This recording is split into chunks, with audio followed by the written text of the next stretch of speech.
दोस्तों, 29 मार्च 2025 को हमारे वृश्चिक राशि की ढैया का समापन हो चुका है, लेकिन अब 14 मई 2025 को एक ऐसा परिवर्तन होने जा रहा है जिसे हम महापरिवर्तन कह सकते हैं। यह दिन हमारे लिए बेहद खास है क्योंकि 14 मई को गुरु बृहस्पति, जो हमारी पत्रिका के सेकंड हाउस और पंचम भाव के स्वामी हैं, अपना स्थान बदलने वाले हैं। अगर आपकी कुंडली में गुरु की दशा चल रही है तो यह वीडियो आपके लिए और भी ज्यादा महत्वपूर्ण हो जाता है। हम इस वीडियो में यह चर्चा करेंगे कि गुरु के इस स्थान परिवर्तन का वृश्चिक राशि और लग्न पर क्या प्रभाव पड़ेगा।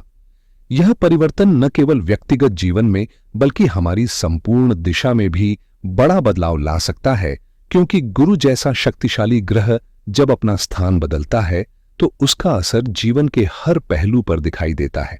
गुरु बृहस्पति एक ऐसे ग्रह हैं जिनका प्रभाव सौरमंडल में बहुत गहरा है। जब ये अपनी स्थिति बदलते हैं तो इसका असर न केवल उनके आसपास के ग्रहों पर बल्कि सूर्य पर भी पड़ता है। इस बदलाव के समय जैसे ही गुरु अपनी राशि बदलेंगे, इसका सीधा असर वृश्चिक राशि के लोगों पर पड़ेगा। यह प्रभाव दोनों ही तरह का होगा। कुछ जगहों पर यह आपको लाभ देगा, वहीं कुछ मामलों में सावधानी बरतने की जरूरत भी होगी। खासकर अगर आपकी कुंडली में गुरु की दशा चल रही है या गुरु के अंतर का प्रभाव है तो इस समय आपको विशेष सतर्कता बरतनी चाहिए। 14 मई 2025 को जब गुरु बृहस्पति अपना राशि परिवर्तन करेंगे, तब वे आपके सप्तम भाव में गोचर करेंगे, जो कि आपकी साझेदारियों और रिश्तों के लिए महत्वपूर्ण है। इसलिए इस परिवर्तन के दौरान अपनी योजनाओं और रिश्तों को लेकर थोड़ी अधिक समझदारी से काम लेना होगा। गुरु बृहस्पति का गोचर जब आपके अष्टम भाव में होगा तो इसका असर आपके जीवन के कुछ महत्वपूर्ण पहलुओं पर पड़ेगा।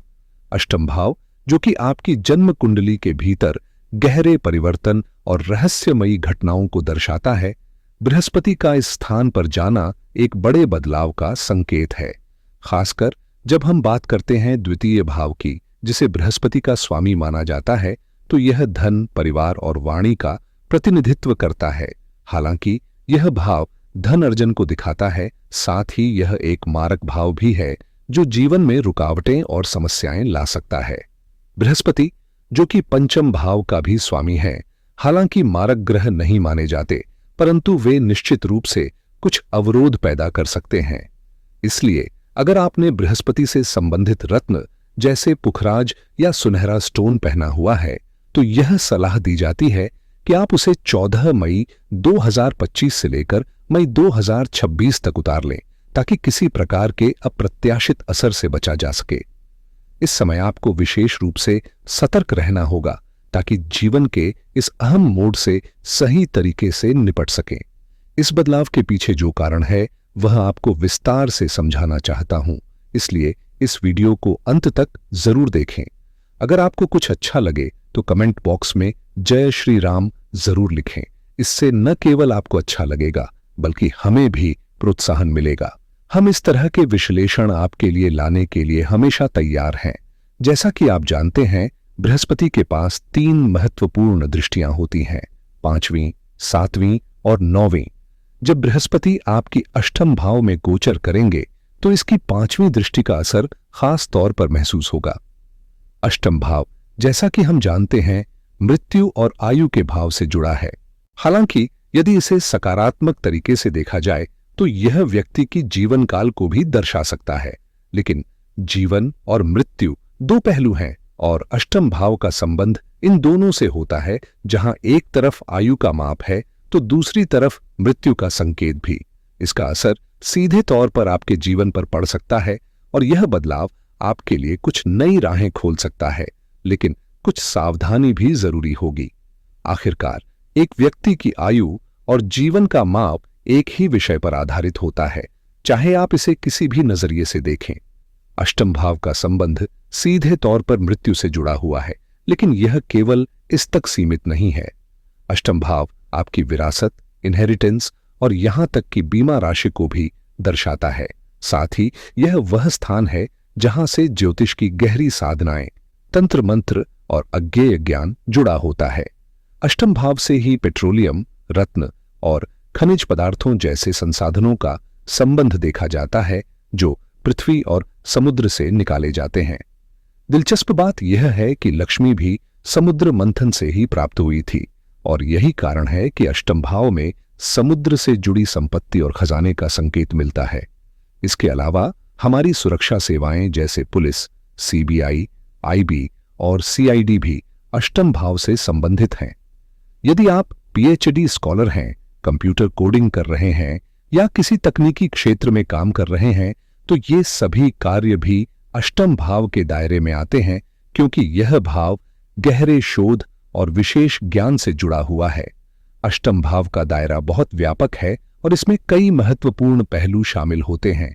यह भाव न केवल जीवन के गहरे रहस्यों से जुड़ा है, बल्कि यह आपके ससुराल के पक्ष से भी जुड़ा होता है। हालांकि अष्टम भाव अपने साथ कुछ समस्याएं भी ला सकता है। जहां एक तरफ यह जीवन में बदलाव और विकास का कारण बनता है, वहीं दूसरी तरफ यह चुनौतियों का सामना भी कराता है। अब जब बृहस्पति इस अष्टम भाव में बैठेंगे तो उनकी 5वीं दृष्टि सीधे आपके 12वें भाव पर पड़ेगी, जो थोड़ा अप्रत्याशित बदलाव ला सकता है। 12वां भाव आध्यात्मिकता और विदेश यात्रा से जुड़ा है। साथ ही यह आपके विदेशों से धन लाभ और यात्रा के अवसर भी दिखाता है। मगर इस भाव में एक और पहलू है। यह वाद विवाद, कोर्ट कचहरी के मामलों और अस्पताल में होने वाले आकस्मिक खर्चों को भी दर्शाता है। तो इस प्रभाव के दौरान जीवन में अचानक कुछ अप्रत्याशित घटनाएं हो सकती हैं, जिनसे निपटने के लिए आपको मानसिक और आर्थिक तैयारी की आवश्यकता होगी। आकस्मिक घटनाएं और दुर्घटनाएं अष्टम भाव से जुड़ी होती हैं और यही वजह है कि मैंने आपको सलाह दी है कि यदि आपने बृहस्पति से संबंधित कोई रत्न पहना हुआ है, जैसे पुखराज या सुनहरा, तो उसे कम से कम 1 साल के लिए उतार दें। बृहस्पति की दृष्टि एक विस्तारक शक्ति की तरह काम करती है। वह चीजों को फैलाती है, लेकिन यह राहु की तरह नहीं होती, जो अनियमित और अव्यवस्थित विस्तार करता है। बृहस्पति का प्रभाव चीजों को बढ़ाता है, लेकिन यह संयमित तरीके से होता है। अब अगर आपने बृहस्पति से संबंधित कोई रत्न पहना है तो 12वें भाव से जुड़ी समस्याएं जैसे विदेश यात्रा, वाद विवाद, कोर्ट कचहरी के मामले या आकस्मिक खर्चे आपको परेशानी में डाल सकते हैं। इसके साथ ही बृहस्पति की 7वीं दृष्टि आपके 2nd हाउस पर भी पड़ेगी, जो वाणी, परिवार और धन से जुड़ा होता है। इसलिए इस समय अपनी वाणी और परिवार से संबंधित मामलों में सावधानी बरतना जरूरी है। इस साल बृहस्पति का प्रभाव आपके लिए काफी सकारात्मक बदलाव लेकर आ रहा है, खासकर आपके परिवार, धन और समृद्धि के मामले में। शनि की ढैया, जो आपके लिए चुनौतीपूर्ण रही है, अब खत्म हो चुकी है। इस ढैया ने आपको काफी परेशान किया था, खासकर वाणी और व्यक्तिगत व्यवहार में, लेकिन अब बृहस्पति की दृष्टि आपके 2nd हाउस पर पड़ेगी, जिससे आपके एक्यूमुलेटेड वेल्थ में वृद्धि होने की संभावना है। इससे आपकी वित्तीय स्थिति मजबूत होगी और साथ ही साथ आपके बोलने का तरीका भी सुधरेगा। पहले के मुकाबले आप अपनी बातों को अधिक मधुरता और समझदारी से पेश करेंगे। शनि की ढैया के दौरान आपने शायद अपने शब्दों का प्रयोग ठीक से नहीं किया था, लेकिन अब बृहस्पति के प्रभाव से आपकी वाणी में नयापन आएगा और आपकी पूरी बातचीत में एक नई लय और संतुलन देखने को मिलेगा। बृहस्पति का विस्तारक स्वभाव अब आपके जीवन में सुधार लाएगा और आप देखेंगे कि जो समस्याएं पहले वाणी या धन को लेकर आ रही थीं, वे अब धीरे धीरे हल होती जाएंगी। इस वर्ष बृहस्पति के प्रभाव से आपके परिवार में कोई न कोई नई खुशी आने की संभावना है, चाहे वह विवाह के रूप में हो या किसी नन्हे सदस्य के आगमन से। बृहस्पति के 2nd हाउस पर प्रभाव से आपके वित्तीय और पारिवारिक मामलों में सुधार होगा, जिससे आप उम्मीद कर सकते हैं कि यह समय आपके लिए बहुत फायदेमंद होगा। अब बात करें बृहस्पति की 9वीं दृष्टि की, जो आपके 4थे घर पर पड़ने जा रही है। 4था घर आपके घर परिवार, मां और मानसिक शांति से जुड़ा हुआ है। यह वह स्थान है जो शांति और संतुलन का प्रतीक है, जैसे ठंडे जल का झरना। आपने पहले शनि की ढैया के दौरान जो कठिनाइयां सहन की हैं, बृहस्पति की यह दृष्टि अब उन जख्मों पर मरहम का काम करेगी।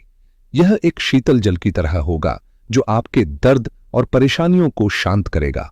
बृहस्पति की दृष्टि अमृत के समान होती है, जो जिस स्थान पर भी पड़ती है उसे शुद्ध और पवित्र बना देती है। इस प्रभाव से आपके घर परिवार में शांति और सुख की वृद्धि होने की पूरी संभावना है।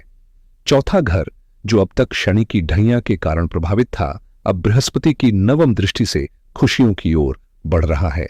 इस साल आपको परिवार, घर, माता के सुखों में महत्वपूर्ण सुधार देखने को मिलेगा। अगर आपकी माता के स्वास्थ्य में कोई कमी थी तो अब आपको धीरे धीरे उनके स्वास्थ्य में सुधार होता दिखाई देगा। इस समय में आपको घर, संपत्ति और वाहन संबंधित लाभ मिल सकते हैं। यदि आप लंबे समय से कोई बड़ा वाहन खरीदने का सोच रहे थे तो यह एक अच्छा समय हो सकता है। इस साल बृहस्पति की दृष्टि से आपके सुख साधनों में बढ़ोतरी होगी और यह सकारात्मक बदलाव आपके घर परिवार के माहौल को और भी खुशहाल बना देगा।